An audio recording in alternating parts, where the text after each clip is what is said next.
retrouve aujourd'hui pour une petite vidéo les gars, tuto méca. Donc là ça va être la partie 4 de la vidéo. Mais comme je vous l'ai dit au début de, du coup de l'autre vidéo, et ben c'est une vidéo en plusieurs étapes.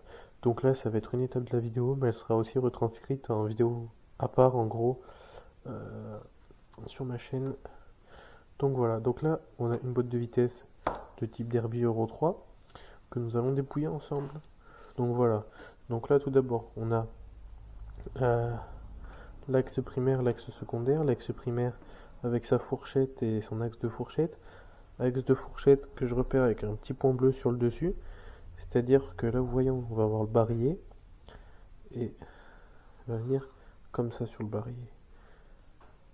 Toujours face le barillet, en dessous tu as l'étoile, c'est opposé à l'étoile, le petit point bleu que je fais. Donc voilà, donc l'axe et la fourchette. Là du coup on a l'axe primaire qui lui se démonte pas, enfin on pourrait se démonter mais on va pas s'amuser à y démonter parce que quand on démonte une boîte c'est comme ça. Donc là, tac, pareil, toujours le petit point bleu, H pour haut, B pour bas sur les deux fourchettes. Et donc là c'est là où ça devient un peu plus compliqué. Donc là tac, on enlève tout. Donc voilà, donc si vous faites tomber toutes les pièces, enfin toutes les pièces entre guillemets, tac, vous allez retrouver avec un axe comme ça, avec seulement deux pignons. Donc on commence par ce pignon là, pas celui-ci, celui-là. Il peut pas aller de ce côté parce que sinon il se balade. Tac. Faut pas le mettre dans ce sens là, surtout pas. Vous voyez, ça les colle, faut pas. Faut mettre la partie qui se met dans la fourchette, le plat, je vais l'appeler plat de la fourchette, vers l'intérieur, toujours dans ce sens-là. Et pareil pour celui-là, ce sera pas dans ce sens-là, ce sera dans ce sens-là qu'il faut le mettre. Toujours les plats vers l'intérieur.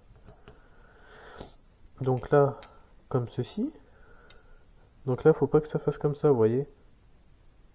Faut vraiment que ça vienne en butée.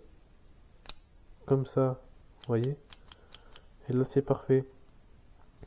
Ensuite, on va venir mettre une rondelle d'épaisseur 1,5 mm et de diamètre 2,5 ici, qui va venir en butée contre l'épaulement, pas l'épaulement du pignon, contre l'épaulement de l'axe. Donc on vient le foutre ici. Après, on vient foutre, c'est pas une cage à aiguille, c'est juste pour centrer en fait, pour pas que ça abîme trop l'axe. Donc ça c'est une espèce d'entretoise qui s'abîme au lieu de l'axe. Après, on va mettre le pignon du coup. Le pignon, comme vous voyez, il a une face creuse, une face plane. Toujours la face creuse vers le milieu, vers l'intérieur. Tac. Faut faire gaffe que ça passe toujours. Faut bien faire gaffe, vous voyez, ce que ça fasse pas ça. Parce que l'entretoise, elle passe bien dedans. Tac, voilà.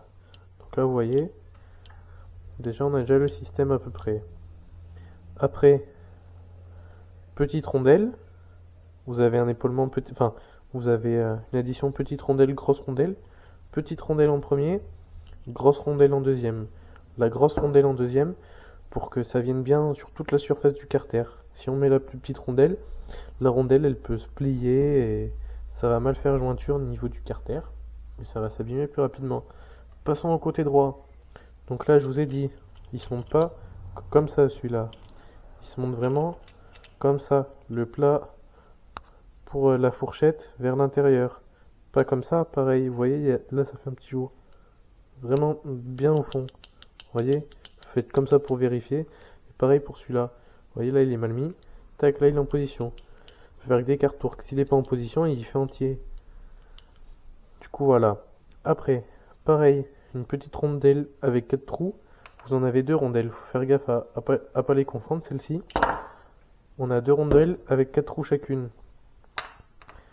Tac, donc là on se retrouve avec ça pour la partie droite. Donc, comme je vous l'ai dit, le pignon comme ceci. La grosse rondelle, on s'en bat les couilles pour le moment. Là, on va s'intéresser à la petite rondelle. La petite rondelle, elle va venir en butée encore contre l'épaulement côté droit de l'axe. Comme ceci. Cage à aiguille. Pareil, pignon côté lisse, côté creux, toujours côté creux vers l'intérieur, comme ceci. Tac, comme vous voyez, ça s'enclenche. Et après, à la fin, la grosse rondelle, qu'on vient foutre. Tac, il n'y a pas d'importance pour le sens. Et donc là, vous voyez, on a vraiment toute la casquette du pignon qui tombe pile en face. Et là, c'est nickel. Donc, tac, ça se met comme ça. Celui-là, il se met comme as. Tac, et voilà, vous avez votre boîte de vitesse pour Derby Euro 3.